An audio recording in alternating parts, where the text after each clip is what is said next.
প্রিয় দর্শক, আপনাদের সবাইকে আমন্ত্রণ জানাচ্ছি এটিএন নিউজের প্রতিদিনের আয়োজন Anwar cement news hour extra দেখার জন্য। দেশে এখন নির্বাচনের ঘনঘটা, 30শে ডিসেম্বরের নির্বাচনের উত্তেজনা আলোচনা বাতাসে মিলিয়ে যাওয়ার আগেই নতুন করে ব্যস্ত হয়ে গেছে দেশ। আগামী 28শে ফেব্রুয়ারি ঢাকা উত্তর সিটি কর্পোরেশন এবং কিশোরগঞ্জ 1 আসনে নির্বাচন হবে এবং মার্চ মাস জুড়ে দেশে উপজেলা নির্বাচন হবে। তবে সবগুলো নির্বাচনকে ছাপিয়ে সবচেয়ে গুরুত্বপূর্ণ যেই নির্বাচনটি নিয়ে আমরা আজকে কথা বলবো সেটি হলো ঢাকা বিশ্ববিদ্যালয়ের কেন্দ্রীয় ছাত্র সংসদ ডাকসু নির্বাচন। গুরুত্বপূর্ণ এই কারণে যে গত 28 বছর ধরে ডাকসুতে নির্বাচন হচ্ছে না। এটা খুবই দুঃখজনক এই কারণে যে এরশাদের যে এই সময় স্বৈরাচার শাসনামল 9 বছরে 3বার ডাকসু নির্বাচন হয়েছে, আর স্বৈরাচারের পতনের পর গণতান্ত্রিক যাত্রা শুরু হওয়ার পরের 28 বছরে একবারও হয়নি। খুবই দুঃখজনক। এটা নিয়ে অনেক কথা হয়েছে। স্বয়ং রাষ্ট্রপতি 2017 সালে ডাকসু নির্বাচন করার রীতিমতো মাস্ট বলে ঘোষণা দিয়েছিলেন, হয়নি। আদালতে গেছে, শেষ পর্যন্ত আদালতের সিদ্ধান্তেই আগামী 11ই মার্চ ঢাকা বিশ্ববিদ্যালয়ের ছাত্র সংসদের নির্বাচন হতে যাচ্ছে। এখন পর্যন্ত এইটুকুই ঠিক, কিন্তু এটা খুবই আসলে দুঃখজনক এই কারণে যে গণতান্ত্রিক সময়ে এই নির্বাচন না হওয়া এবং সবচেয়ে বড় অভিযোগ সেটা হলো যে ক্যাম্পাসে সহাবস্থান না থাকা, মানে একটা ছাত্র সংগঠন থাকে তো আরেকটা থাকে না। এবং এই অভিযোগটা একদম সমান সমান আমাদের যে দুই প্রধান দল তাদের দুই দলের বিরুদ্ধে দেওয়া যাবে। যখন বিএনপি ক্ষমতায় থাকে তখন ছাত্রলীগ ক্যাম্পাসে যেতে পারে না, যখন আওয়ামী লীগ ক্ষমতায় থাকে তখন ছাত্র দল ক্যাম্পাসে যেতে পারে না। যেমন এখন সেভাবে হয়তো ছাত্রদল সমান সুযোগ পাচ্ছে না। এইসব অভিযোগের মধ্যেই ডাকসু নির্বাচনের ঘনঘটা শুরু হয়েছে। আমরা প্রত্যাশা করব অবশ্যই যে এইসব ঝামেলা সহাবস্থান সব মিলেমিশেই সমস্যাগুলো মিটেই নির্বাচনটা হবে। আমরা আজকে কথা বলবো একদম এমন 3জন ছাত্রনেতাকে আমরা আজকে আমন্ত্রণ জানিয়েছি যারা এখন একদম বিশ্ববিদ্যালয়ের পর্যায়ে রাজনীতি করছেন। তারা ছাত্রদের সমস্যাগুলো জানেন, একদম ভিতরের সমস্যাগুলো সেগুলো জানেন। আমি একটু আগে শুরুতে পরিচয় করে দিচ্ছি। আছেন, আমি বা থেকে যদি পরিচয় করে, ঢাকা বিশ্ববিদ্যালয় শাখা ছাত্রলীগের সাধারণ সম্পাদক সাদ্দাম হোসেন। তারপরে আছেন ঢাকা বিশ্ববিদ্যালয় ছাত্র ইউনিয়নের সাধারণ সম্পাদক রাজীব দাস, এবং একদম ডানে আছেন ঢাকা বিশ্ববিদ্যালয় শাখা ছাত্র দলের senior vice president Tanvir Reza. আপনাদের 3জনকে স্বাগত জানাচ্ছি আমাদের অনুষ্ঠানে। আমি শুরু করতে চাই তানভীর রেজাকে দিয়ে। ছাত্র দলের শুরুর একটা কারণ হলো যে নিশ্চয়ই আমরা ধরে নেব যে ছাত্র দলের অনেকগুলো অভিযোগ থাকবে, সেই অভিযোগগুলো মীমাংসা করেই যেন নির্বাচনটা হয় সেই প্রত্যাশা সবারই থাকবে। আগে একটু অভিযোগগুলো হালকা করে শুনি, সবাইকে একটু বলে আমরা সবার কথাই শুনতে চাইবো। একটু একদম টু দি পয়েন্ট যদি কথা বলেন তাহলে সুবিধা হয়। তানভীর রেজা, আমি একটা জিনিস আমি যদি ভুল না করি, আপনাদের 3জনের কারোই বোধহয় সর্বশেষ ডাকসু নির্বাচনের স্মৃতি থাকার কথা না। মানে কাগজে কলম হিসাবে তো আপনাদের জন্ম 90-এর পরে হওয়ার কথা। চিন্তা করেন, আপনাদের 3জনেরই চট করে একটু জেনে নিব যে কেমন লাগছে যে যেই আপনাদের জন্মের আগে সর্বশেষ ডাকসু হয়েছে, এখন আপনারা আরেকটি ডাকসু নির্বাচনের সামনে। আমি তানভীর রেজাকে দিয়ে শুরু করতে চাই। জি, ধন্যবাদ।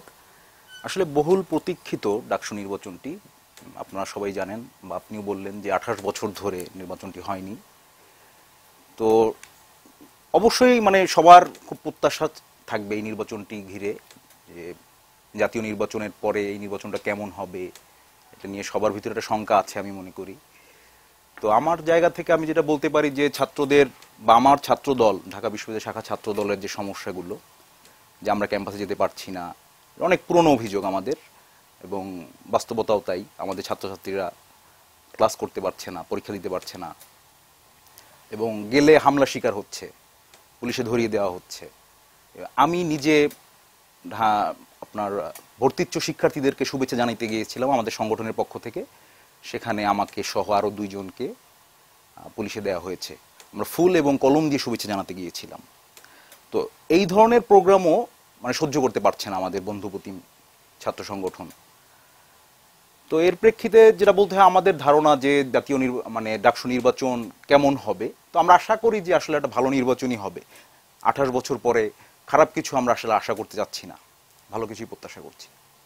জি, আমি জনাব সাদ্দাম হোসেন আপনার কাছে একটু চট করে শুনে নেই যে ওনাদের যে মূল অভিযোগ যেটা, যে তারা ক্যাম্পাসে যেতে পারে না, এই অভিযোগের ব্যাপারে আপনার ছাত্রলীগের বক্তব্য কি? অভিযোগটা উনি একদম বন্ধুপ্রতিম সংগঠন আপনার দিকে আঙ্গুল তুলে দিয়েছেন। হ্যাঁ, আমি যেটি মনে করি সেটি হচ্ছে ক্যাম্পাসে ছাত্র সংগঠনগুলোর প্রতিযোগিতা রাজনীতির পরিবেশ রয়েছে, এবং বাইরে থেকে আপনি আপনার আলোচনার শুরুতেই যেটি বললেন যে প্রধান দুটি রাজনৈতিক দলের ছাত্র সংগঠনের মধ্যে প্রতিদ্বন্দ্বিতা। আমাদের জাতীয় রাজনীতিকে আপনি বলতে পারেন যে বাইপোলার সিস্টেম, কিন্তু ক্যাম্পাসের মধ্যে রাজনীতিটি ছাত্র রাজনীতিটা আসলে মাল্টিপোলার সিস্টেম। এখানে ছাত্রদল যেমন রয়েছে, ছাত্র ইউনিয়ন, সমাজতান্ত্রিক ছাত্র ফ্রন্ট, ছাত্র ফেডারেশন, সকল ছাত্র সংগঠনই গুরুত্বপূর্ণ ভূমিকা রাখে এবং সকল ছাত্র সংগঠনের পর্যাপ্ত সংখ্যক জনপ্রিয়তা রয়েছে।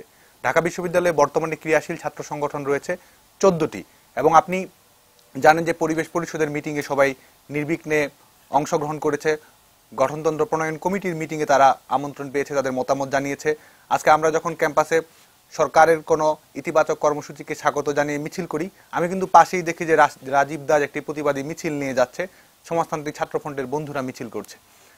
আমি যেটি আহ্বান জানাবো যে দীর্ঘ অচলায়তনের কারণে ডাকসু নির্বাচন না হওয়ার কারণে, শিক্ষার্থীদের ভোটাধিকার না থাকার কারণে, আপনি যখন প্রথমেই প্রতিক্রিয়া জানতে চাইলেন, সেটি হচ্ছে যে আমি আমার ব্যর্থতা স্বীকার করি। সেই ব্যর্থতাটি হচ্ছে যে একজন ছাত্রনেতা স্বাধীনতা, সার্বভৌমত্ব, গণতন্ত্র, জনগণের অধিকার নিয়ে কথা বলে, অথচ তার নিজের যে ক্যাম্পাস, যে পরিসরে তার রাজনীতি, শিক্ষার্থীদের ভোটাধিকার, সেটিই কিন্তু নিশ্চিত তারা করতে পারেনি। এবং আমি আমার এই ব্যর্থতা ছাত্রলীগের কর্মী হিসেবে, ছাত্র আন্দোলনের কর্মী হিসেবে স্বীকার করি। এবং 11ই মার্চ ডাকসু নির্বাচনের যে তারিখটি ঘোষণা করা হয়েছে, আপনি জানেন যে অতীতে তফসিল ঘোষণা করেও নির্বাচন হয়নি। অস্থিতিশীলতার জুজুর ভয় দেখিয়ে অনেকবার সাধারণ শিক্ষার্থীদের ভোটাধিকার হরণ করা হয়েছে। সেই জায়গা থেকে আজকে ডাকসু নির্বাচনকে ঘিরে অনেকগুলো স্টেক হোল্ডার রয়েছে, বিশ্ববিদ্যালয় প্রশাসন, ছাত্র সংগঠন, সিনেট, সিন্ডিকেট, জাতীয় রাজনৈতিক দলগুলোরও দায় রয়েছে যে ছাত্র সংগঠনগুলো স্বাধীনভাবে পরিচালিত হবে, ছাত্র সংগঠনগুলো শিক্ষার্থীদের অধিকারকে কেন্দ্র করেই পরিচালিত হবে, এই বিষয়গুলো নির্ধারণ করতে হবে। এবং সেই জায়গা থেকে আমাদের সামনে সুযোগ এসেছে যে আমরা সবাই যদি দায়িত্বশীল আচরণ করি এবং 11ই মার্চ ডাকসু নির্বাচনকে বাস্তবে পরিণত করতে পারি, তাহলে সেই নির্বাচনে আসলে কেউই পরাজিত হবে না, সেই নির্বাচনে বিজয়ী হবে ঢাকা বিশ্ববিদ্যালয়ের 36,000 শিক্ষার্থী। জি, যারা রাজীব দাস, আপনার কাছ থেকে জানতে চাই যে আপনার এই যে দুইজন একটু অভিযোগ পাল্টা অভিযোগের, আপনি মাঝখানে বসে আপনি বলেন তো যে আসলেই ক্যাম্পাসের এখনকার পরিস্থিতিটা কিরকম, সেটা কি 28 বছর পরে একটি হতে যাওয়া সবার অনেক আকাঙ্ক্ষা, অনেক প্রত্যাশা নিয়ে যে নির্বাচনটির দিকে আমরা যাচ্ছি, সেটার জন্য একটি ভালো পরিবেশ কি আছে? সেটার জন্য ভালো পরিবেশ নেই। আমি আসলে বলতে চাই যে 2001 থেকে 2005 সালে বিশ্ববিদ্যালয়ের যে পরিস্থিতিগুলো ছিল, আজকে 2009 সাল থেকে 2019 সাল পর্যন্ত সেই পরিস্থিতিটাই বিরাজ করছে ক্ষমতাসীন জন্য। সেখানে আসলে কোনো ধরনের পরিবর্তন আসেনি। আমরা বিশ্ববিদ্যালয়ের দীর্ঘ ইতিহাসের কথা আমরা জানি। সেই ইতিহাসের উপর ভিত্তি করে যদি আমি আজকে কথা বলি, যে আমার ডান দিকে যিনি আছেন ছাত্রলীগের ঢাকা বিশ্ববিদ্যালয়ের সাধারণ সম্পাদক, আমার বাম দিকে আছেন ছাত্রদলের একজন নেতা, মানে বিশ্ববিদ্যালয় 2001 সাল থেকে 2005 সাল পর্যন্ত কিন্তু আমরা এই আজকে যে নিপীড়ন নির্যাতনগুলো চলছে, বিশ্ববিদ্যালয়ের হলগুলা যে তাদের দখলের আওতায় নিয়ে আসার যে চর্চাটা চলছে, এবং 2009 সাল থেকে আজকে 2019 সাল পর্যন্ত যে মানে বিশ্ববিদ্যালয়ের হলগুলাকে যেভাবে দখল করার চর্চা চলছে, এই দুইটার মধ্যে আসলে খুব একটা বেশি পার্থক্য নাই। হ্যাঁ, আমরা দেখেছি যে বিশ্ববিদ্যালয় ক্ষমতাসীন যে দল সবসময় ক্ষমতায় আসে, তাদের শেল্টারে সেই ছাত্র সংগঠনগুলোকেও, বিশ্ববিদ্যালয়গুলোকে অস্থিতিশীল করার চেষ্টা করে এইভাবে যে মানে হলগুলোতে যদি তাদের একচ্ছত্র দখল যদি তাদের না থাকে, তাহলে বিশ্ববিদ্যালয়গুলোতে নাকি স্থিতিশীলতা বজায় থাকে না বলে তারা মনে করে। এবং বিশ্ববিদ্যালয়গত জায়গায় আমি যদি সাধারণ শিক্ষার্থীদের কথা আজকে কল্পনা করি, তাদের বক্তব্য অনুযায়ী হচ্ছে যে বিশ্ববিদ্যালয়ে আসলে তারা অনেকেই ডাকসু নির্বাচন চান না। এই কারণ তারা মনে করেন যে বিশ্ববিদ্যালয়ে যে ক্ষমতাসীন যে ছাত্র সংগঠন এখন বিদ্যমান, তাদের মধ্যে মানে তাদের নিজস্ব মানে চলাফেরার মধ্যে তাদের যে চর্চা যে বিদ্যমান, সেই বিদ্যমানের উপর ভিত্তি করে নতুন করে যদি একটা নির্বাচনের চেষ্টা যদি করা হয়, তাহলে সেই বিশ্ববিদ্যালয়কে কতটুকু স্থিতিশীল রাখা যাবে বা বিশ্ববিদ্যালয়ে আদৌ তো ক্লাস পরীক্ষা ঠিকঠাক মতো হবে কিনা, সেই অনিশ্চয়তার উপর ভিত্তি করে সাধারণ শিক্ষার্থীদের আমি দেখেছি মানে অনেকেই সেই আশঙ্কা তাদের মধ্যে বিরাজ করছে।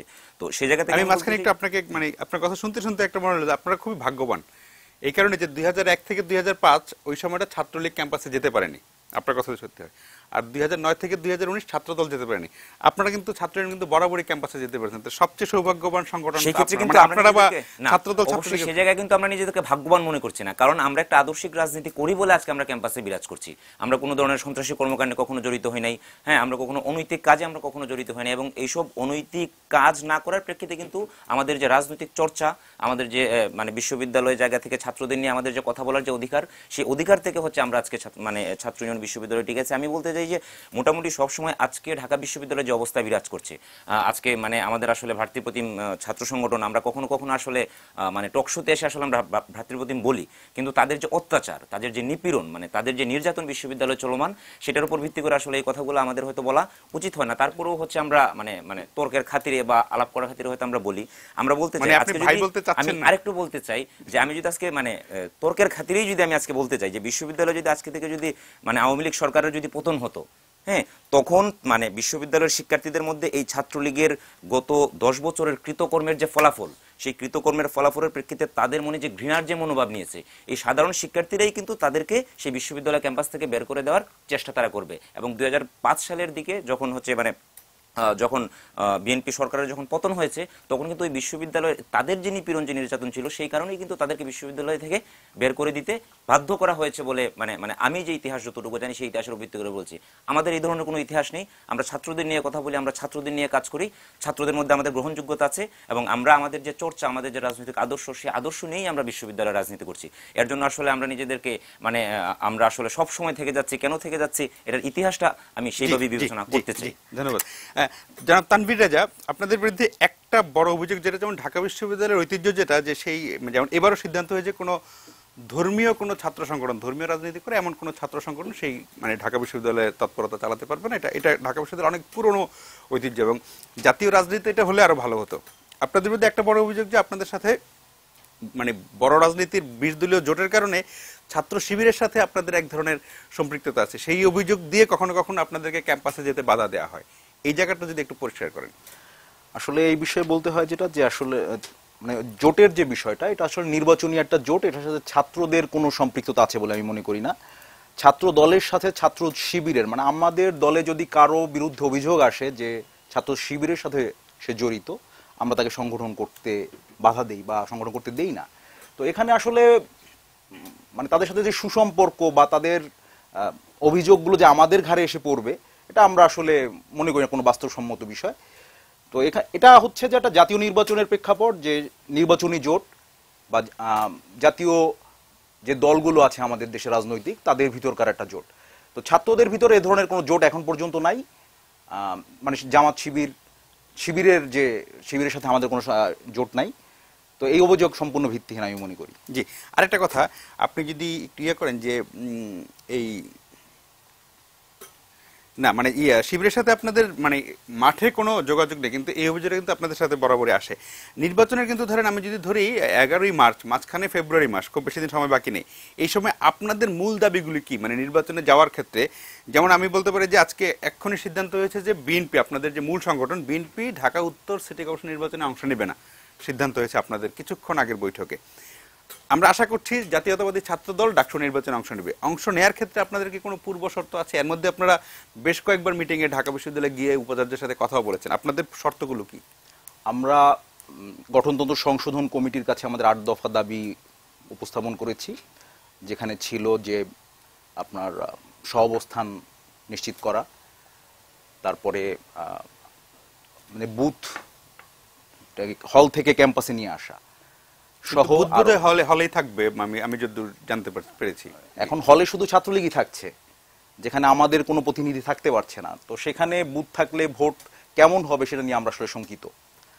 তো আমাদের দাবি ছিল যে ক্যাম্পাসে যেন এটা করা হয়, এবং অপরাপর ছাত্র সংগঠনগুলো 11টি ছাত্র সংগঠনও বোধহয় একই দাবি করেছে, শুধু ছাত্রলীগই এই দাবির সাথে একমত না। তো সিংহভাগরাই যেহেতু এটা চাচ্ছে, আমার মনে হয় এই দাবিটা আসলে মেনে নেওয়া উচিত ছিল বিশ্ববিদ্যালয় প্রশাসনের। এর বাইরে আমাদের যে দাবিগুলো সেগুলো হচ্ছে যে আমাদের বিরোধী দলের রাজনীতি করার কারণে দীর্ঘদিনে প্রচুর মামলার আমরা শিকার। তো আমাদের গ্রেপ্তারের ব্যাপারগুলো যেন গ্রেপ্তার এই নির্বাচনকালীন সময় আমাদের যেহেতু প্রকাশ্যে আসতে হচ্ছে, তো আমাদের গ্রেপ্তার নিয়ে আমরা শঙ্কিত। তো এগুলোর নিশ্চয়তা যদি বিশ্ববিদ্যালয় প্রশাসন আমাদেরকে দেয়, তারপরে আপনার প্রার্থী ক্ষেত্রে যে আমরা যেটা বলেছি যে যারা ভোটার হবে তারাই প্রার্থী যেন হতে পারে, তো এখানেও একটা বাধা নিষেধ আনা হয়েছে যে নিয়মিত ছাত্রের যে সংজ্ঞাটা, আমরা বলেছি যে এটা একটু শিথিল করা যায় কিনা। হ্যাঁ, কারণ দেখা গেল 28 বছর পরে নির্বাচনটা হচ্ছে, ধারাবাহিকভাবে হলে এটা আসলে করতো না, মানে সমস্যাটা আসতো না। তো একটু শিথিল হওয়া বোধহয় দরকার, যে 28 বছর পরে যেহেতু হচ্ছে, এটা ভালো নির্বাচনের স্বার্থে একটু শিথিল করা বোধহয় যায় এটা। আচ্ছা, এই সহাবস্থানের ব্যাপারে কি বিশ্ববিদ্যালয় কর্তৃপক্ষ আপনাদেরকে কোনো আশ্বাস দিয়েছে? কিন্তু আমরা দেখেছি আপনারা মানে মিটিং থেকে বেরিয়ে ছাত্রলীগ এবং ছাত্রদলের নেতারা একসাথেই সাংবাদিকদের সাথে কথা বলেছেন এবং সেখানে এক ধরনের হাসিমুখ সৌহার্দ্যপূর্ণ পরিবেশই দেখেছি। কিন্তু মানে বিশ্ববিদ্যালয় কর্তৃপক্ষ কি বলেছে আপনাদের সহাবস্থানের বিষয়টিতে? আসলে বিশ্ববিদ্যালয় কর্তৃপক্ষ বরাবরই বলে আসছে যে সহাবস্থান দেওয়ার পক্ষে তারা, বা সহাবস্থান আছে এই ধরনের কথাও তারা বলছে। আসলে বাস্তবতা হচ্ছে যে আমাদের ছাত্ররা, আমাদের যারা ছাত্রদলের সাথে জড়িত, তারা কেউ হলে থাকতে পারছে না। পরীক্ষা দিতে পারছে না, ক্লাস করতে পারছে না, গেলে হামলা শিকার হচ্ছে, গ্রেপ্তার হচ্ছে। তো এটা আমরা মনে করি যে এটা আসলে একটা মানে তাদের রাজনৈতিক বক্তব্যের মতোই একটা বিষয়, যে তারা বোঝাতে যাচ্ছে যে ছাত্র দলের প্রতিনিধিরা এখানে থাকতে পারছে। তো আমরা মনে করছি যে এটা আসলে সত্যি না। তো আমরা চাই যে আমাদের এই প্রতিনিধিরা যেন হলে থাকতে পারে, সেটার ব্যবস্থা যেন বিশ্ববিদ্যালয় আমি সাদ্দামের কাছে আবারও এই জিনিসটা আরেকটু স্পেসিফিক জানতে চাই যে ওনাদের যেই মূল যে অভিযোগটা জায়গাটা যে সহাবস্থান, এই জায়গাটাতে একদম পরিষ্কার যদি না হয় তাহলে আসলে তো মানে নির্বাচন যখন হবে তখন কিন্তু ওই যে লেভেল প্লেইং ফিল্ড কথা যেটা আমরা জাতীয় নির্বাচনে বলি, সেটা ডাকসুর ক্ষেত্রেও তো এই কথাটা আসবে বারবার। ফলে যেমন হলে কি ছাত্রদলের ছেলে যারা ছাত্রদলের নেতাকর্মীরা কি হলে থাকতে পারছে কি পারছে না? আমি সেই প্রশ্নে আসছি, আমি 1 মিনিট সময় নিচ্ছি আমাদের। আপনার কথা অনুযায়ী প্রশাসনের সবচেয়ে ঘনিষ্ঠ বন্ধু ছাত্র ইউনিয়নের সাধারণ সম্পাদক যে বক্তব্যটি দিয়েছে যে এবং অনৈতিক কাজে জড়িত না থাকার যে স্বীকারোক্তি তিনি দিলেন, আজকে সান্ধ্যকালীন কোর্স নিয়ে আমরা দেখেছি ছাত্রলীগ যখন সবসময় সোচ্চার ছিল, ছাত্র ইউনিয়নও আজকে সবসময় সোচ্চার ছিল সান্ধ্যকালীন কোর্সের বিষয়ে, বিশ্ববিদ্যালয়ের বাণিজ্যিকীকরণের বিরুদ্ধে। কিন্তু আমরা বিষয়ের সঙ্গে লক্ষ্য করি পরিবেশ পরিষদে যে বৈঠকটি হয় সেখানে ছাত্র ইউনিয়নের কেন্দ্রীয় সভাপতি সাধারণ সম্পাদক দাবি তুলেছেন যে সান্ধ্যকালীন কোর্সে যারা শিক্ষার্থী রয়েছে তাদেরকেও ভোটাধিকার দিতে হবে, তাদেরও প্রার্থিতা হওয়ার অধিকার রয়েছে। সম্ভবত এটাই তাদের কাছে নৈতিকতা কিনা সেই প্রশ্ন আমি রাখছি না। আরেকটি বিষয় বললো যে ক্ষমতার পালাবদল যখন হয় সাধারণ শিক্ষার্থীদের ক্ষোভের মুখে নাকি ছাত্রলীগ বা ছাত্রদলকে বিদায় নিতে হয়। সাধারণ শিক্ষার্থীদের ক্ষোভের মুখে যদি ছাত্রদল ছাত্রলীগকে বিদায় নিতে হয় তো তখন তো সেখানে ছাত্র ইউনিয়নের দখলদারিত্ব বা সাধারণ শিক্ষার্থীদের দখলদারিত্ব প্রতিষ্ঠিত হওয়ার কথা। এ ধরনের তথাকথিত কথা বলে আজকে এখনকার মেধাবী শিক্ষার্থীদের প্রতারণা করা যাবে বলে আমরা মনে করি না। বিশ্ববিদ্যালয়ে পূর্ণাঙ্গ সহাবস্থান বিরাজ করছে। আমরা মনে করি যে ছাত্রদল যে আশঙ্কাটি করছে সেই আশঙ্কাটি সহাবস্থানের নয়।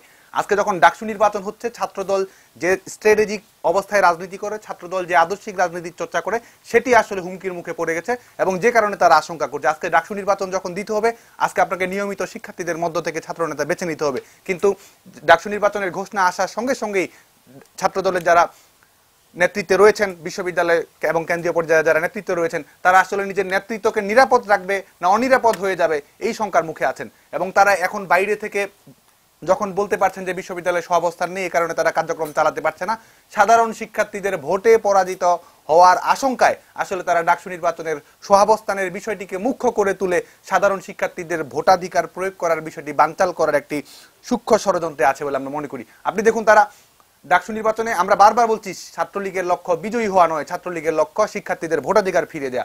আজকে ডান বাম কখনো কখনো এক হয়ে যায় নিজেদের স্বার্থের কানাগুলির কারণে, এবং আমরা সেই উদাহরণ দেখতে পাই যে পোলিং বুথের বিষয়টিকে কেন্দ্র করে ছাত্রদল ছাত্র ইউনিয়ন এক হয়ে যায় এবং এখানে তারা কত আত্মবিশ্বাসের সঙ্গে মিথ্যা তথ্য উপস্থাপন করে যে ঢাকা বিশ্ববিদ্যালয়ের পরিবেশ পরিষদের মিটিং এ নাকি 14টি ছাত্র সংগঠনের মধ্যে বেশিরভাগই নাকি পোলিং বুথ যেন হলের বাইরে হয়, সেই অথচ ছাত্র সংগ্রাম পরিষদের অন্তর্ভুক্ত আমাদের যে প্রগতিশীল ছাত্র জোট আমাদেরও রয়েছে, সেখানে 8টি ছাত্র সংগঠন পোলিং বুথ ভেতরে রাখার পক্ষে বক্তব্য দিয়েছে।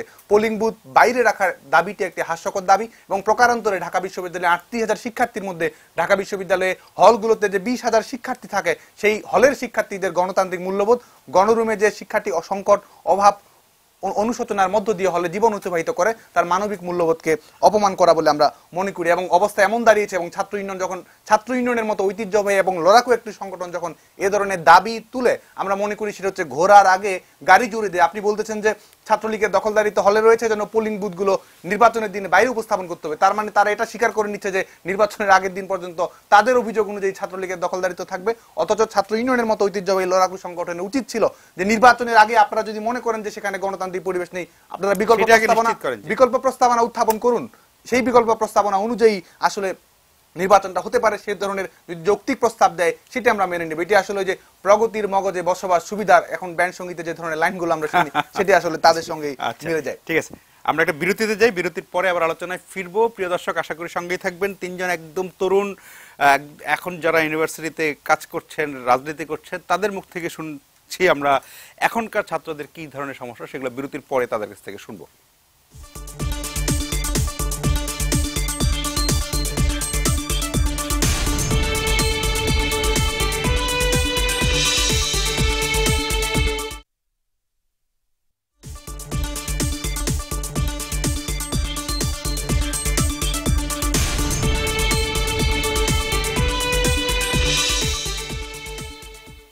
প্রিয় দর্শক, ফিরে এলাম আলোচনায়। কথা বলছিলাম ডাকসু নির্বাচন নিয়ে। 28 বছর পর তারিখ নির্ধারিত হয়েছে। আশা করি এর আগেও একাধিকবার তারিখ নির্ধারিত হওয়ার পরেও কিন্তু ডাকসু নির্বাচন হয়নি। কিন্তু এবার যেভাবে সর্বোচ্চ আদালতের যে নির্দেশনা, আশা করি এবার তারিখ নির্ধারিত তারিখেই ডাকসু নির্বাচন হবে। জনাব রাজীব দাস, আপনার কাছে জানতে চাও যে দীর্ঘদিন ডাকসু নির্বাচন না হওয়ার কারণে যেটা হলো যে সাধারণ ছাত্রছাত্রীর যে দাবি দেওয়া, সেগুলো কখন উঠে আসে না, এবং আমরা দেখি যে অনেক সময় ছোটখাটো ঘটনা থেকেও কিন্তু এক ধরনের সাধারণ ছাত্রীদের বিক্ষোভ কিন্তু ছড়িয়ে পড়ে, কোটা আন্দোলন, মানে নানা নামে। সেটা কিন্তু ধরেন যদি এমন একটা ডাকসু থাকতো তাইলে হয়তো এইভাবে জিনিসগুলো হতো না। স্বাধীনতার মানে ছাত্র ইউনিয়নের সংগঠন হিসেবে ছাত্র ইউনিয়নের কিন্তু ডাকসুতে খুব গৌরবোজ্জ্বল অবস্থান। স্বাধীনতার আগে তো বেশ কয়েকবার স্বাধীন বাংলাদেশের প্রথম ডাকসুতেও ছাত্র ইউনিয়ন জয় পেয়েছিল। এবার যদি আপনাদের যিনি প্রার্থী হবেন, আপনারা আসলে মানে ভোটারদের কাছে কি দাবি নিয়ে মানে ভোট চাইতে যাবেন? আপনাদের প্রতিশ্রুতি কি থাকবে তাদের? প্রথমত আমি একটু মানে সাদ্দাম হোসেন বলেছেন আমাদের উপর ব্লেম করে যে আমরা নাকি ইভিনিং মাস্টার্সের পক্ষে মানে মতামত দিয়েছি। সেটার উপর আমি একটু বলতে চাই যে ছাত্র ইউনিয়ন আসলে কখনো ইভিনিং মাস্টার্সকে ভোটাধিকারের মানে আওতায় নিয়ে আসতে হবে বা প্রার্থীদের আওতায় নিয়ে আসতে হবে সেই ধরনের বক্তব্য ছাত্র ইউনিয়ন দেয়নি। উনি এটা বিভ্রান্তি ছড়ানোর চেষ্টা করছেন। কারণ ছাত্র ইউনিয়ন বলেছে যে ঢাকা বিশ্ববিদ্যালয়ের অন্তর্ভুক্ত যে সকল শিক্ষার্থী ডাকসুর ফি প্রদান করে, ডাকসুর প্রতিষ্ঠান, সেই প্রতিষ্ঠান যাদের টাকায় চলে, সেটা 2 টাকা হোক, 5 টাকা হোক, 10 টাকা হোক, যাদের যেই অবদান যেখানে যাদের আছে, বিশ্ববিদ্যালয়ে যাদের কাছ থেকে, যেসব শিক্ষার্থীদের কাছ থেকে ডাকসু নির্বাচনের ফি মানে ডাকসুর গঠনতন্ত্রের ডাকসুর যে মানে ডাকসুর যে মানে সেটা যে চাঁদা নেই, আমি বলতে চাচ্ছি সেই চাঁদা দ্বারা যে তাদেরকে সেই আওতায় নিয়ে আসার জন্য আমরা দাবি জানিয়েছি। কারণ ছাত্র ইউনিয়ন কখনো মানে তার নীতির সাথে কখনো সে ডিবেটে যেতে চায় না। কারণ একজন বিশ্ববিদ্যালয়ের ছাত্র যখন ডাকসুর ফি দিবে, আমি যখন তাকে মানে সেই আওতার বাইরে রাখবো, তখন সেটা আমাদের ছাত্র তার কাছ থেকে ফিটা না নিতে হবে, তার কাছ থেকে ফিটা না নিতে হবে, অথবা এতদিন যাবত যাদের কাছ থেকে সেই ফিটা নেওয়া হয়েছে তাদেরকে সেই ফিটা ফেরত দিতে হবে। সেই দাবিটা আমরা বিশ্ববিদ্যালয়ের কাছে জানিয়েছি। দ্বিতীয়ত মানে উনি সাদ্দাম হোসেন বলেছেন যে মানে বিশ্ববিদ্যালয়ের যদি 2001 থেকে 2005 সালের পর যদি সাধারণ শিক্ষার্থীদের আন্দোলনের মুখে যদি ছাত্রদল বা যদি মানে ক্ষমতাসীন ছাত্র সংগঠন যদি পালিয়ে যেত, তাহলে আমাদের সেই অবস্থা বিরাজ করছে না কেন? হ্যাঁ, আমাদের সেই অবস্থা বিরাজ করেছিল। আমরা 2007 সালের যে 20-22 আগস্টের যে মুভমেন্ট আমরা দেখেছি, তখন মানবেন্দ্র দেবের মতো ছাত্র নেতাদের নেতৃত্বেই বিশ্ববিদ্যালয় থেকে যে মানে আমাদের যে সামরিক যে শাসন, সেই সামরিক স্বৈরশাসন বিশ্ববিদ্যালয় থেকে সরে যাওয়ার যে সেই শুরুটা হয়েছিল। সেই জায়গা থেকে আমরা আরেকটা জিনিস বলতে চাই যে ছাত্র ইউনিয়নের যে দাবিটা মানে কেন্দ্রগুলাকে যে ভোট মানে হলের বাইরে আসে, সেই দাবিটা কিন্তু সুপারিশ কমিটিতে ছাত্র ইউনিয়নই প্রথম জানিয়েছিল। সেই দাবিটার উপর পরবর্তীতে সাদ্দাম ভাই ভুল বলেছেন, উনি বলেছেন 8টি না, এখানে প্রায় 11টি ছাত্র সংগঠন সেই সাথে সহমত পোষণ করেছে। আমরা কখনোই ছাত্র দলের যে নীতি এবং আদর্শ এবং তাদের যে রাজনৈতিক চর্চা, সেই রাজনৈতিক চর্চার সাথে আমরা কখনোই একমত না। কিন্তু ছাত্র ইউনিয়নের যদি কোনো দাবির সাথে যদি ছাত্রদল যদি তাদের একাত্মতা পোষণ করে, সেই পোষণের সাথে নিশ্চয়ই ছাত্র ইউনিয়নের কোনো সম্পর্ক নাই। হ্যাঁ, আমরা আমাদের দাবি জানিয়েছি এবং আমাদের দাবির সাথে তাদের যদি সহমত কোনো ধরনের কাজ যদি তাদের মানে করার থাকে, তাহলে সেটা তারা আমাদেরকে জানাতেই পারেন। দ্বিতীয়ত আপনি যে প্রশ্নটি করেছেন যে বিশ্ববিদ্যালয়ে আমরা আসলে কি ধরনের মানে এখন কি ধরনের সমস্যা আছে এবং সেই সমস্যাগুলোর সমাধানে আপনাদের কৌশল কি? বিশ্ববিদ্যালয়ে এখন যে মানে সমস্যাটার কথা আমি বলবো, সেটা হলগুলা ক্ষমতাসীন ছাত্র সংগঠনের দখলে। তার একটা উদাহরণ আমি আজকে মানে গতকাল রাতে আমাদের জসিমউদ্দিন হলের প্রভোস্ট আমাদের শ্রদ্ধেয় রহমতুল্লাহ স্যার, উনি গতকাল রাতে সম্ভবত বিশ্ববিদ্যালয়ের যে হলগুলো, উনি একটা চেষ্টা করেছিলেন হলগুলাকে বহিরাগত মুক্ত করার জন্য। এবং আমরা মানে সংবাদ মাধ্যমের মধ্যে আমরা সেই খবর পেয়েছি যে বিশ্ববিদ্যালয়ে উনি যখন বহিরাগত মুক্ত করার জন্য যখন উনি গিয়েছিলেন, তখন ওনাকে ছাত্ররাই নাকি ধাওয়া দিয়ে সেখান থেকে বের করে দিতে বাধ্য হয়েছে। তার মানে তাদের যে স্পর্ধা, এই বিশ্ববিদ্যালয়ের ছাত্রদের এই স্পর্ধা আসলে তারা কোথা থেকে পেয়েছে, সেই প্রশ্নটা আমি মানে সাদ্দাম ভাইয়ের কাছে রাখতে চাই যে এই স্পর্ধাটা তারা কোথা থেকে পেয়েছে। এবং বিশ্ববিদ্যালয়ের ছাত্রত্ব নেই সেই সকল ছাত্র বিশ্ববিদ্যালয় হলগুলোতে অবস্থান করবে না, এটাই স্বাভাবিক। হ্যাঁ, কিন্তু তারা মানে অবস্থান তো করছে, সেই সাথে দাপটের সাথে তারা অবস্থান করছে। বিশ্ববিদ্যালয়ের এখন ছাত্রদের জায়গা থেকে তাদের যে কিছু চাওয়া পাওয়ার জায়গা যে হলগুলাতে তাদের যে অবস্থান, সেই অবস্থানটাকে মানে সহাবস্থানের পর্যায়ে নিয়ে যাওয়া। যে বিশ্ববিদ্যালয়ে কিন্তু আমাদের হলগুলোতে এখন পর্যন্ত প্রায় 80% শিক্ষার্থী তাদের যে আমাদের যে বিশ্ববিদ্যালয়ের যে নিয়ম, যে গ্রিন কার্ড পেলে আমরা আবাসিক শিক্ষার্থী হতে পারি বা হলুদ কার্ড পেলে আমরা দ্বৈতাবাসিক শিক্ষার্থী হতে পারি। বিশ্ববিদ্যালয়ের হলগুলোতে আমরা খোঁজ খবর নিয়ে দেখেছি প্রায় 10 থেকে 15% শিক্ষার্থীর দ্বৈতাবাসিক কার্ড, অথবা আমরা যেটাকে গ্রিন কার্ড মানে আবাসিক কার্ড বলি, সেই কার্ডগুলো তাদের সাথে বিদ্যমান এবং তারা মোটামুটি বৈধভাবে বিশ্ববিদ্যালয়ের হলগুলোতে অবস্থান করছে। বাকি শিক্ষার্থীরা মানে তাদের গ্রিন কার্ড ছাড়াই তারা কিন্তু বিশ্ববিদ্যালয়ের হলগুলোতে অবস্থান করছে। সংবাদ মাধ্যমে এই ধরনের খবর এসেছে, আপনারা খোঁজ খবর নিলে সেই খবরটা আপনারা পাবেন।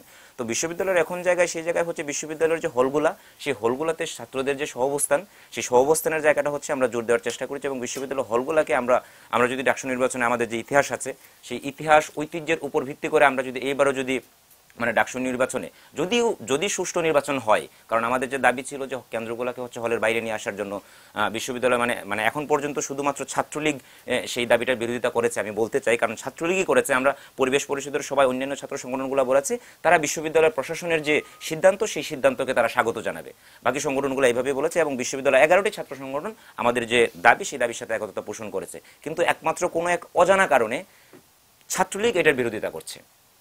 মানে বিরোধিতা করার কারণ কি, তাদের বক্তব্য হচ্ছে যে বিশ্ববিদ্যালয়ের হলগুলোতে মানে নিয়মতান্ত্রিকভাবে যে নির্বাচন হয়ে আসছে সেই নির্বাচন অনুযায়ী হচ্ছে বিশ্ববিদ্যালয় হলগুলোতে হওয়া উচিত। আমাদের এই ব্যাপারে কোনো ধরনের দ্বিমত নেই, কিন্তু আমরা বলতে চাই আজকে যে 28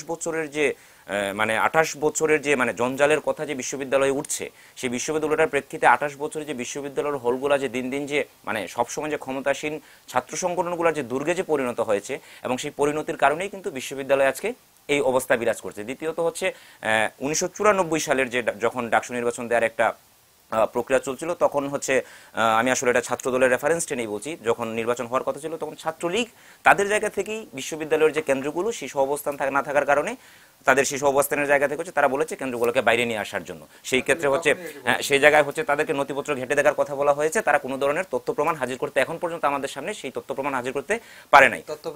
এই জায়গাটা থেকেই আমরা বলতে চাই যে বিশ্ববিদ্যালয় যখন যে ক্ষমতায় থেকেছে হলগুলো তাদের দখলে ছিল এবং তারা সেই ধরনের অযৌক্তিক দাবি তারা তাদের জায়গা থেকে দেখানোর চেষ্টা করেছে। আমি আরো একটি যুক্তি উপস্থাপন করতে চাই, বিশ্ববিদ্যালয়ের যে কেন্দ্রগুলো সেই কেন্দ্রগুলোকে হলের বাইরে নিয়ে আসার যে মানে কারণ আমরা দেখিয়েছি সেটার উপর ভিত্তি করে যে বিশ্ববিদ্যালয়ে এখন পর্যন্ত প্রায় 50% অধিক শিক্ষার্থী কিন্তু বিশ্ববিদ্যালয়ের বাইরে অবস্থান করে। যদিও ঢাকা বিশ্ববিদ্যালয় একটি আবাসিক বিশ্ববিদ্যালয়ের মানে অর্ডার হিসেবে চলে, কিন্তু তারপরেও বিশ্ববিদ্যালয়ের অনেক ধরনের সংকট থাকার কারণে আমরা ছাত্রদেরকে সেই জায়গায় মানে জায়গা দিতে পারছি না, সেই জায়গাটা আমরাও মেনে নিয়েছি। কিন্তু এই যে 50% শিক্ষার্থী বিশ্ববিদ্যালয়ের হলের বাইরে কোনো না কোনো হলে কিন্তু অ্যাটাচ থাকে, কিন্তু মানে তাদের কিন্তু হলের সাথে তাদের একমাত্র প্রশাসনিক কার্যক্রম ছাড়া তাদের কিন্তু ওই স্বতঃস্ফূর্ত যে চলাফেরার যে কথাটা ছিল সেই জায়গাটা কিন্তু তাদের মধ্যে এখন নাই বলতে একেবারেই নাই। আমরা বিশ্ববিদ্যালয়ের ছাত্রদের সাথে কথা বলেছি, তারা অনেকে হচ্ছে বিশ্ববিদ্যালয়ের ক্যান্টিনটা কোন দিকে তারা জানে না, বিশ্ববিদ্যালয়ের প্রশাসনিক ভবনে যেতে গেলে হচ্ছে তারা 3 জনকে জিজ্ঞেস করে প্রশাসনিক ভবনের দিকে তাদেরকে যেতে হয়।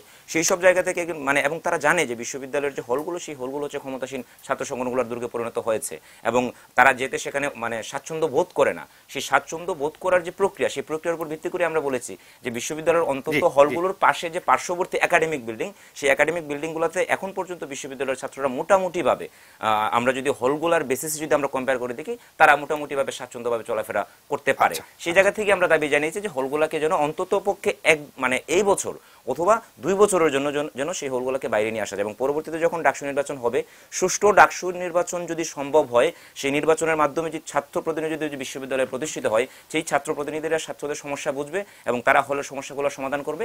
এর পরবর্তীতে হচ্ছে আমাদের যে নির্বাচনগুলো সেই নির্বাচনগুলো আমরা আবার সেই নিয়মতান্ত্রিকভাবে আমরা পুনরায় ফিরে যেতে পারবো বলে আমরা মনে করছি।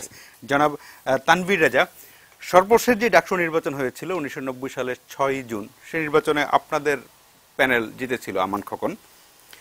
এতদিন পরে 28 বছর পরে আপনারা আবারও নির্বাচনে অংশ নিলে জয়ের ব্যাপারে আত্মবিশ্বাসী কিনা, 1 নাম্বার। 2 নাম্বার হলো যে ছাত্ররা কেন আপনাদেরকে ভোট দিবে সেই যুক্তিটা, মানে ছাত্র লীগ কি খারাপ কাজ করেছে সেই তালিকা না দিয়ে আপনাদেরকে ছাত্ররা কেন ভোট দিবে। আপনারা ধরেন ক্যাম্পাসে যেতে পারেন না, এই যুক্তিটা আমি মেনে নিয়েও বলছি, ক্যাম্পাসের বাইরেও আপনারা ছাত্রদের জন্য ইতিবাচক কি করেছেন গত কয়েক বছরে, যেটা দেখে সাধারণ ছাত্ররা ছাত্র দলের প্রার্থীকে ভোট দেবে। ধন্যবাদ। বা আপনাদের কি মানে অঙ্গীকার থাকবে ছাত্রদের কাছে, আপনারা নির্বাচিত হলে কি করবেন? আমরা অবশ্যই আশাবাদী, যদি একটি সুষ্ঠু নির্বাচন হয় বাংলাদেশ জাতীয়তাবাদী ছাত্র দল যে প্যানেল দিবে সেই প্যানেল জয়লাভ করবে। তো আমার কথা হচ্ছে যে ঢাকা বিশ্ববিদ্যালয়ে যারা সচেতন শিক্ষার্থী তারা শুধু ঢাকা বিশ্ববিদ্যালয়ের চেতনাই ধারণ করে না, সারা বাংলাদেশের চেতনাই সামগ্রিকভাবেই বিবেচনা, এটাকে দ্বিতীয় পার্লামেন্টও অনেকে বলে। তো সারা দেশে যে অরাজক পরিস্থিতি, হয়তো আমরা ক্যাম্পাসে যেতে পারছি না, আমাদেরকে চিনতে পারছে না সাধারণ শিক্ষার্থীরা, কিন্তু সারা দেশের যে অবস্থা তার প্রেক্ষিতে সাধারণ শিক্ষার্থীরা আমাদেরকে ভোট দেবে বলে আমরা বিশ্বাস করি। আর আমরা যাদেরকে মনোনীত করব প্রার্থী হিসাবে তাদের সাথে অবশ্যই সাধারণ ছাত্রছাত্রীকে সাথে যোগাযোগ থাকবে এবং তাদের সমর্থন তারা পাবে বলে আমরা বিশ্বাস করি। না মানে আপনাদের মানে ছাত্রদের কাছে মানে ছাত্রদের জন্য আপনারা কি করবেন নির্বাচিত হওয়ার পরে, আপনি বা আপনাদের যারা যারা মনোনয়ন পাবে, ছাত্রদের সমস্যাগুলো সমাধানে আপনাদের মানে কৌশলটা কি হবে? কিভাবে তখন ধরেন ক্ষমতায়, আমি ধরে নিচ্ছি যে ক্ষমতায় আওয়ামী লীগ সরকার আছে কিন্তু ডাকসুতে আপনারা জিতলেন, তখন আপনারা কিভাবে ছাত্রদের সমস্যাগুলো সমাধান করবেন কিভাবে? ছাত্রদের যে সমস্যাগুলো কমন, যে হলে থাকা নিয়ে যে সমস্যাগুলো আছে, তারপর খাবারের মান নিয়ে যে সমস্যাগুলো আছে, তারপর ভর্তির এবং বিভিন্ন ফি নিয়ে যে অতিরিক্ত ফি নেওয়া হচ্ছে বিভিন্ন ক্ষেত্রে, এগুলো কমানোর জন্য আমরা যথেষ্ট ব্যবস্থা নেওয়ার চেষ্টা করব। শিক্ষার খরচ যেন মানে এর মধ্যে চলে আসে, মানুষের সাধ্যের মধ্যে চলে আসতে পারে। আর হলে যে একক আধিপত্য প্রতিষ্ঠা করেছে বাংলাদেশ ছাত্রলীগ, এবং সেটা কমানোর জন্য, সেটা একটা ভারসাম্যের মধ্যে আনার জন্য আমাদের চেষ্টা থাকবে। বিশ্ববিদ্যালয় প্রশাসন যদি আমাদেরকে সহযোগিতা করে এবং সাধারণ ছাত্রছাত্রীদেরকে সাথে নিয়ে আমরা আমাদের অধিকারগুলো আদায় করার চেষ্টা করব। আরেকটা কথা, যে মানে যেই জিনিসটা নিয়ে মানে হলের মানে মানে ভোট কেন্দ্র হলের ভেতরে হবে না হলের বাইরে হবে সেটা নিয়ে যদি ধরেন ব্যাপারটা যে মানে মূল যেই সমস্যাটা যেখানে হলের ভিতরে হলো কি আপনারা ছাত্রদল হলে থাকতে পারছেন না, সহাবস্থানের সমস্যা, সেই সমস্যাটা যদি মিটে যায় তাহলে তো আর হলে মানে ভোট কেন্দ্র হলে হলো না বাইরে হলো সেটা অত বড় যুক্তি হওয়ার কথা না। কারণ মূল সমস্যাটা যেখানে, যেটার কারণে আপনারা হলের বাইরে কেন্দ্র চাচ্ছেন যে সহাবস্থান যদি এনশিওর করা যায় তাইলে তো বোধহয় এই সমস্যাটা মিটে যায় হলের মানে ভোট কেন্দ্র। আসলে সমস্যাটা দীর্ঘদিন ধরেই আসলে চলে আসছে। তো নির্বাচন যেহেতু খুবই সন্নিকটে, আমার মনে হয় না যে এই দিনের ভিতরে আস্থার জায়গাটা তৈরি হবে সম্ভব। তো আমি মনে করি যে আসলে এই নির্বাচন তো বটেই, আগামী 2-1টা নির্বাচন অবশ্যই আপনার ক্যাম্পাসে পোলিং বুথ হওয়া উচিত। আর এই বিষয়ে রাজীব দাস যে কথাটা বললেন যে তাদের সাথে আমরাও একমত পোষণ করছি, অবশ্যই না, এটা আসলে আমাদের নিজস্ব একটা ধারণা। কারণ আমরা দীর্ঘদিন যাবৎ ক্যাম্পাস যেতে পারছি না, আমাদের শিক্ষার্থীরা যেতে পারছে না। তা আমাদের দাবি, সেজন্য হলে থাকতে পারছে না আমাদের শিক্ষার্থীরা, যে ক্যাম্পাসে যেন ভোটটা হয়।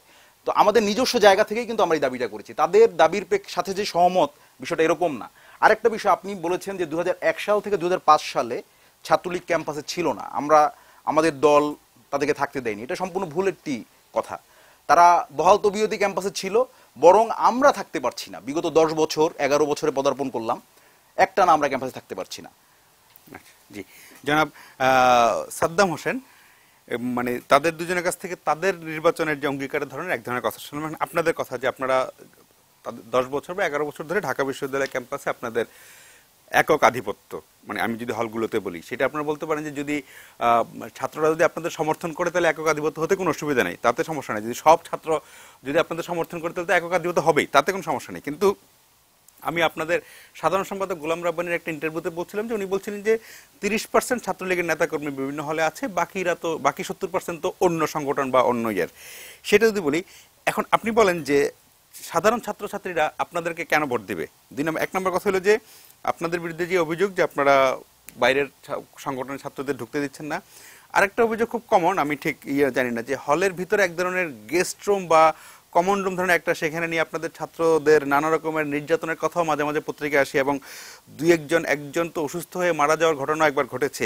এই ঘটনাগুলো মানে যতই আপনারা ধরেন এখন আধিপত্য আছে, কিন্তু সাধারণ ছাত্রছাত্রীরা বা কোটা আন্দোলনের সময় আমি যদি ছাত্রলীগের এত জনপ্রিয়তা হয়, কোটা আন্দোলনের সময় কিন্তু আমরা দেখেছি যে ঘটনা অনেক সময় সাধারণ ছাত্রছাত্রীদের, বিক্ষুব্ধ ছাত্রদের সংখ্যাটাও বেশি ছিল। ছাত্রলীগ কেন ভোট পাবে, কেন প্রার্থী মানে সাধারণ ছাত্ররা কেন আপনাদের ভোট দিবে? সেই প্রশ্নের উত্তরেই আমি যাব। তো তার আগে আমি আমার সহযোদ্ধা বন্ধুদের কিছু প্রশ্নের উত্তরে যাই। কবি জসিমউদ্দিন হলের ঘটনার প্রসঙ্গ টেনেছেন তিনি, যে সেখানে নাকি বিশ্ববিদ্যালয়ের প্রশাসন নিয়ন্ত্রণ কায়েম করতে গিয়ে ছাত্রলীগের হাতে তিনি অপদস্থ হয়েছেন, এবং তিনি খবরটি জেনেছেন সংবাদ মাধ্যম সূত্রে। বিশ্ববিদ্যালয়ের খবর জানতে ছাত্রলীগের কর্মীদের সংবাদ মাধ্যমেই উপরই শুধু তারা নির্ভরশীল নয়, তারা ক্যাম্পাসে থাকে, ক্যাম্পাসের হলগুলোতে যায়। সংবাদ মাধ্যমের চেয়ে শিক্ষার্থীরাই আমাদের কাছে সবচেয়ে বড় সংবাদ মাধ্যম।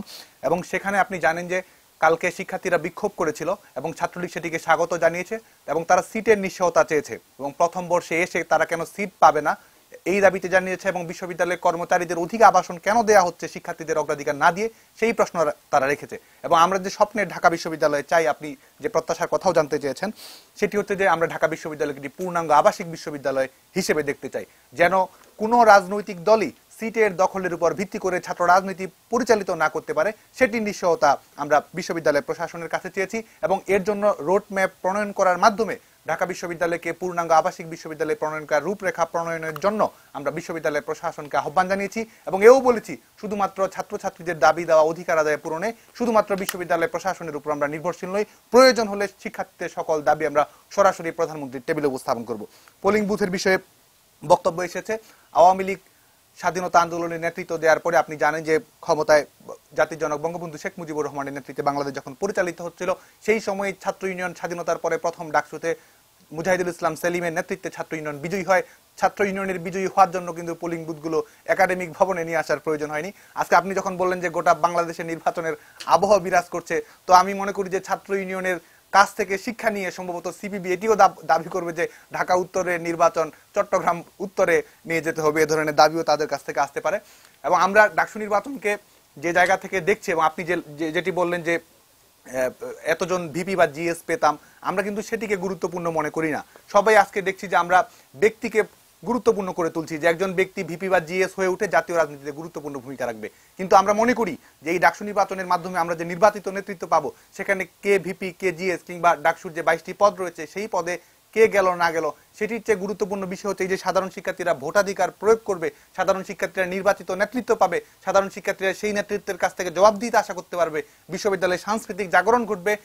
নিউ হ্যাম্পশায়ার বিশ্ববিদ্যালয়ের গঠনতন্ত্রে যেটি বলা হচ্ছে যে বিশ্ববিদ্যালয়ের পরিচালনার ক্ষেত্রে শিক্ষার্থীদের মতামত এবং প্রভাব নিশ্চিত করতে হবে এবং সেই প্রভাব থাকার মাধ্যমে বিশ্ববিদ্যালয়ের শিক্ষার্থীরা যে অংশীদারিত্ব থাকবে, বিশ্ববিদ্যালয়ের 36,000 শিক্ষার্থীর যে প্রাণীর স্ফুরণ ঘটবে সেটিকে আমরা সবচেয়ে গুরুত্বপূর্ণ মনে করি। আমরা মনে করি 22 জন এটি ডাকসু নির্বাচনকে আজকে আমরা পরিবেশ পরিষদের মিটিং এটি দেখেছি যে ডাকসু নির্বাচনকে ছাত্র নেতারা নিজেদের নেতা হওয়ার প্রতিযোগিতা হিসেবে মনে করছে। আমরা কিন্তু ছাত্রলীগ কোনো অবস্থাতে এটি মনে করি না। আজকে আমরা চাই শিক্ষার্থীরা গণতান্ত্রিক মূল্যবোধে শানিত হবে, শিক্ষার্থীদের লেখাপড়ার পরিবেশ উন্নত হবে, এই বিষয়গুলো আমাদের অগ্রাধিকার। এবং আমরা ছাত্রলীগ ঢাকা বিশ্ববিদ্যালয়কে যে জায়গায় দেখতে চাই, ইতিমধ্যে আমরা পূর্ণাঙ্গ আবাসিক বিশ্ববিদ্যালয়ের কথা বলেছি।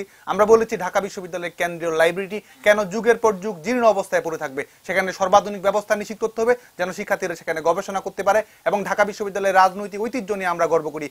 এখন উপনিবেশবাদ বিরোধী আন্দোলনের যে ছাত্র রাজনীতির ভূমিকা রয়েছে, স্বাধীনতার জন্য আন্দোলনের যে ভূমিকা রয়েছে, সেই ছাত্র রাজনীতির নবায়ন প্রয়োজন এবং সেই জায়গা থেকে আগামী দিনে ঢাকা বিশ্ববিদ্যালয়কে গবেষণা বিশ্ববিদ্যালয় হিসেবে গড়ে তুলতে হবে। সেই জায়গায় আমাদের লাইব্রেরিটির আধুনিকায়নের জন্য বিশ্ববিদ্যালয় প্রশাসনকে বাধ্য থাকতে হবে। সান্ধ্যকালীন কোর্সের বিষয়ে আমরা সিদ্ধান্ত নিতে বলেছি। আমরা বলেছি যে সাধারণ শিক্ষার্থীদের মেধার সঙ্গে প্রতারণা করে শিক্ষার্থীরা অন্যান্য আনুষঙ্গিক কাজে ব্যস্ত থাকবেন, এটি শিক্ষার্থীদের প্রতি সুবিচার বলে আমরা মনে করি না। ঢাকা বিশ্ববিদ্যালয়ে আপনি যখন যাবেন দেখবেন যে টিএসসি থেকে নীলক্ষেতের দিকে যাচ্ছেন, রাস্তাটি ঢাকা চট্টগ্রাম মহাসড়কে পরিণত হয়েছে। আমরা বলেছি যে ঢাকা বিশ্ববিদ্যালয়ে গণপরিবহন নিয়ন্ত্রণ করতে হবে। আজকে অনাবাসিক যেসব শিক্ষার্থীরা থাকে, আপনারা এগুলোকে বাসগুলোকে অনেকে বলে মুড়ির টিম, কিভাবে জীর্ণ শীর্ণ অবস্থায় তাদের যেতে হয়, অথচ তারা বাংলাদেশের মানব সম্পদ, বাংলাদেশকে আগামী দিনের 21 শতকের চ্যালেঞ্জ মোকাবেলার উপযোগী করার সবচেয়ে দক্ষ কারিগর যদি থেকে থাকে সেটি হচ্ছে ঢাকা বিশ্ববিদ্যালয়ের শিক্ষার্থীরা। অথচ তাদেরকে কি অনাবাসিক শিক্ষার্থীদের কি দুরবস্থার মধ্য দিয়ে বিশ্ববিদ্যালয়ে আসতে হয়, আমরা সেই বিষয়গুলোর সমাধান করার কথা বলেছি। এবং আমরা সবচেয়ে জরুরি, আমাদের আরেকটা বিরতিতে যেতে হবে, আপনার বক্তব্য শেষ, এই পয়েন্টটা শেষ করেন, তারপর একটা বিরতিতে যাব। হ্যাঁ, এবং সবচেয়ে জরুরি সেটি হচ্ছে নির্বাচনকে সামনে রেখে ইতিমধ্যে আমরা ছাত্রলীগের পক্ষ থেকে 20 দফা উত্থাপন করেছি এবং সবচেয়ে প্রথমেই যেটি আমরা রেখেছি সেটি হচ্ছে নিয়মিত ডাকসু নির্বাচন হতে হবে। আজকে আমাদের পরীক্ষার দিনটি যেমন নির্ধারিত থাকে, ডাকসু নির্বাচনের তারিখ নির্ধারিত থাকতে হবে। একাডেমিক ক্যালেন্ডারে পরীক্ষার দিনের মতো ডাকসু নির্বাচনের তারিখ নির্ধারিত থাকবে। একটু বলি শুধু, আজকে অক্সফোর্ড বিশ্ববিদ্যালয়ের ছাত্র সংসদ নির্বাচনের কথাবার্তা চলছে এবং সেখানে মাইকেল মাস একাডেমিক টার্মের 6ষ্ঠ সপ্তাহে প্রতি বছর নির্বাচন হয়। আজকে 11 মার্চকে ধরে নিয়ে বিশ্ববিদ্যালয়ের প্রশাসন সিদ্ধান্ত গ্রহণ করুক প্রতি বছর 10 থেকে 17 মার্চের মধ্যে ডাকসু নির্বাচন হতে হবে। এই সিদ্ধান্ত যেন বিশ্ববিদ্যালয় প্রশাসন নেয়। আপনাকে ধন্যবাদ। আমরা অনুষ্ঠানের শেষ বিরতিতে যাচ্ছি। প্রিয় দর্শক, আশা করি ফিরে এসে আপনাদের পাবো।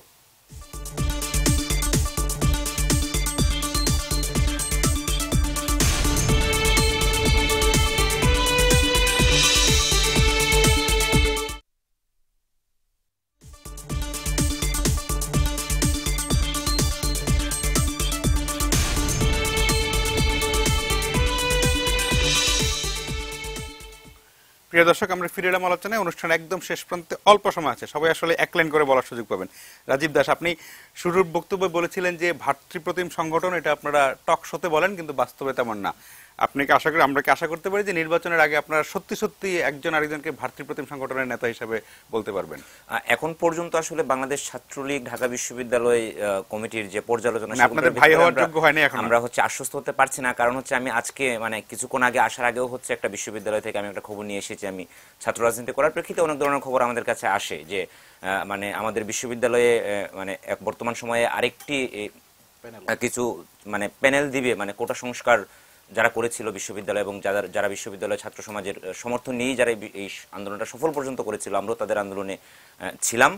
কিন্তু সেই জায়গায় কোটা বাতিল করার পক্ষে আমরা ছিলাম না, আমরা সংস্কারের পক্ষে ছিলাম। তো সেই জায়গা থেকে বলতে চাই যে আমি একটু আগে খবর নিয়ে এসেছি যে বিশ্ববিদ্যালয়ে যে আমরা যাদেরকে ভ্রাতৃপ্রতিম ছাত্র সংগঠন বলতে চাই ছাত্রলীগ, তারা মানে সেই ছাত্র সংগঠনের যে নেতাকর্মী ছিল তাদেরকে অবরুদ্ধ করে রাখার চেষ্টা করেছে দীর্ঘ 3.5 ঘন্টা, এবং তারা সেখান থেকে বের হতে পারছে না। আমি আসা পর্যন্ত তারা সেখান থেকে বের হতে পারে নাই। তারা আমার কাছে সহযোগিতা চেয়েছে। আমরা আশা করি এই সমস্যা মিটে আপনারা সত্যি সত্যি ভ্রাতৃপ্রতিম আমি হয়ে আরেকটু উঠতে বলতে পারবেন। চাই, আজকে মানে ছাত্রলীগ কিভাবে ভ্রাতৃপ্রতিম সংগঠন হবে, যেখানে তারা বাংলা অভিধানের মানে ইংলিশ যে শব্দ, যে গেস্ট রুম, এই শব্দের মর্মার্থ তারা বিশ্ববিদ্যালয় চেঞ্জ করে দিয়েছে। আচ্ছা, মানে সেটা আমি এতটা সাদ্দামের কাছ থেকে নির্যাতনের পর্যায়ে চলে আমি এসেছে চেষ্টা যে করব তারা- জনাব সাদ্দামের কাছ থেকে শুনতে। জনাব তানভীর রাজা, আমরা এই প্রশ্নটাই আপনার কাছে যে সত্যি সত্যি ভ্রাতৃপ্রতিম সংগঠন একজন আরেকজনকে, ছাত্রলীগ, ছাত্রদল, ছাত্র ইউনিয়ন, ছাত্র ফ্রন্ট, যারা যারা আছে মানে সক্রিয় ছাত্র সংগঠন, তারা ভ্রাতৃপ্রতিম সংগঠন হয়ে ওঠার কোনো প্রত্যাশা কি আপনি করেন কিনা নির্বাচনের আগে আগে? আসলে বিগত 10 বছর এতটাই নির্যাতনের শিকার হয়েছি আমরা যে ভ্রাতৃপ্রতিম সংগঠন মনে হয় না হওয়ার সুযোগ তারা রেখেছে। তো আমরা আশা করব যে আগামী যে কয়দিনই আছে নির্বাচনের আগে তারা ভাই হয়ে উঠবে, চেষ্টা করবে তাদের জায়গা থেকে। জি জনাব সাদ্দাম হোসেন, আপনার কাছে যে আপনারা দুইজনই আপনাকে ভাই ডাকতে চায় কিন্তু ভাই ডাকতে পারছে না, আপনারা আগামী কয়েকদিনের মধ্যে সত্যি সত্যি ভাই হয়ে উঠবেন কিনা, 1 নম্বর।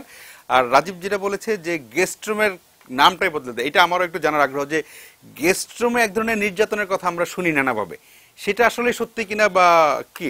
খুব সময় নাই বেশি। রাজনীতির ফ্রেন্ড লিস্ট থেকে হয়তো তারা আমাদেরকে ব্লক করে দিতে পারে, কিন্তু আমরা সব সময় সেটি ছাত্র ইউনিয়ন হোক, ছাত্র দল হোক, সবাইকে আমাদের ভাই মনে করি। আমাদেরকে তারা প্রতিপক্ষ মনে করলেও তাদেরকে আমরা ভ্রাতৃপ্রতিম এবং আমাদের ছাত্র অধিকার আদায়ের অংশীদারি সংগঠন বলে আমরা মনে করি। আমরা বারবার বলার চেষ্টা করেছি গেস্ট রুম শব্দের বাংলা অর্থ হচ্ছে অতিথি কক্ষ। আমরা অতিথি কক্ষ বলতে, গেস্ট রুম কালচার বলতে অতিথি কক্ষকেই বুঝি। ঢাকা বিশ্ববিদ্যালয় ছাত্রলীগ শিক্ষার্থীদের কাছে জনপ্রিয় এ কারণেই যে মুক্তিযুদ্ধের অঙ্গীকারের সঙ্গে তাদের সম্পৃক্ততা রয়েছে। শিক্ষার্থীদের অধিকারের প্রশ্নে আমরা আপোষহীন, এবং ঢাকা বিশ্ববিদ্যালয়ের আনন্দ বেদনা মিলন বিরহ সংকটে সবচেয়ে কাছে যদি কোনো সংগঠনকে পেয়ে থাকে সেটি হচ্ছে বাংলাদেশ ছাত্রলীগ ঢাকা বিশ্ববিদ্যালয়। সেই জায়গা থেকে আমরা মনে করি যে শিক্ষার্থীদের কাছে আমাদের গ্রহণযোগ্যতা রয়েছে। আজকে তাদেরকে আহ্বান জানাবো এ ধরনের পারস্পরিক দোষারোপের সংস্কৃতি থেকে বের হয়েছে ডাকসু নির্বাচনের অংশগ্রহণের মধ্য দিয়ে আপনারা প্রমাণ করুন কার কতটুকু জনপ্রিয়তা। আমাদের যৌথ সুরের বাদ ভাঙ্গা গানেই ভেঙে যাবে শতাব্দীর আধার জমা প্রাচীর, এই প্রত্যাশা তাদের কাছে আমি রাখছি। আপনাদের তিনজনকে অনেক ধন্যবাদ। প্রিয় দর্শক, আজকে 69-এর গণঅভ্যুত্থানের 50 বছর পূর্তি, এবং এই 69-এর গণঅভ্যুত্থান থেকে শুরু করে ঢাকা বিশ্ববিদ্যালয়ের গৌরব ইতিহাস অনেক লম্বা। 28 বছরের যে জঞ্জাল, মানে যে 28 বছর নির্বাচন না হওয়ার যে গ্লানি, সেই গ্লানি কাটিয়ে ঢাকা বিশ্ববিদ্যালয়ে নতুন করে গণতান্ত্রিক চেতনায় শানিত হবে বাংলাদেশের সবচেয়ে অগ্রসর তরুণদের অংশ যেই বিশ্ববিদ্যালয় সেখানে।